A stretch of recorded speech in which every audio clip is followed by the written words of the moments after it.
ഇതിനോടകം പതിനായിരങ്ങളെ ആകർഷിച്ച അക്വാ tunnel expo ഞായറാഴ്ച അവസാനിക്കും. കേരള വ്യാപാരി വ്യവസായി ഏകോപന സമിതിയും DTPCയും ഡ്രീംസ് എന്റർടൈൻമെന്റ്സും ചേർന്നാണ് വയനാട് ഫെസ്റ്റിന്റെ ഭാഗമായി കൽപ്പറ്റ ബൈപ്പാസ് റോഡിലെ ഫ്ലവർ ഷോ ഗ്രൗണ്ടിൽ നടക്കുന്ന അക്വാ ടണൽ എക്സ്പോ ഒരുക്കിയിട്ടുള്ളത്. വയനാട് ജില്ലയിലെ ഏറ്റവും വലിയ അക്വാ ടണൽ എക്സ്പോയാണ് ബൈപ്പാസ് റോഡിലെ ഫ്ലവർ ഷോ ഗ്രൗണ്ടിൽ നടക്കുന്നത്. 500 അടി നീളമുള്ള അക്വാ ടണലിൽ ലക്ഷക്കണക്കിന് മത്സ്യങ്ങൾ ജനങ്ങളെ ആകർഷിക്കുകയാണ്. വയനാട്ടിൽ ആദ്യമായി എത്തിയ മത്സ്യകന്യകകളാണ് എക്സ്പോയുടെ പ്രധാന ആകർഷണം.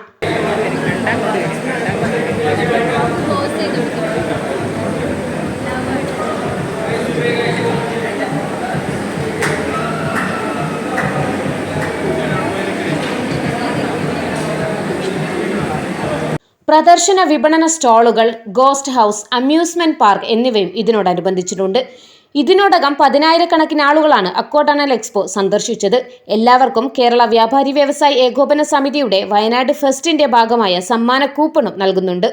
നറുക്കെടുപ്പിൽ വിജയികളായവർക്കുള്ള സമ്മാനങ്ങളും എക്സ്പോയിൽ വെച്ച് തന്നെ വിതരണം ചെയ്യുന്നുമുണ്ട്.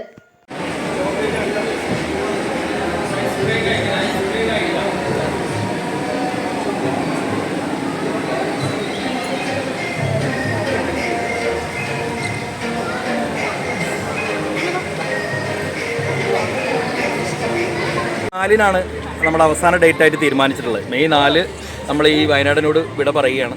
അപ്പോൾ മാർച്ച് 28-ന് ഉദ്ഘാടനം ചെയ്യപ്പെട്ട നമ്മളെ ഈ വയനാട് ഫെസ്റ്റ് അക്വാ ടണൽ എക്സ്പോ വളരെ വലിയ രീതിയിലാണ് വയനാട്ടുകാരും വയനാട് കാണാനെത്തിയവരും ഏറ്റെടുത്തത്. അപ്പോൾ ഈ അവസരത്തിൽ ഞങ്ങൾ വയനാടിനോട് ഞങ്ങളുടെ ഹൃദയം നിറഞ്ഞ നന്ദി കൂടെ ഈ അവസരത്തിൽ ഞങ്ങൾ രേഖപ്പെടുത്തുകയാണ്.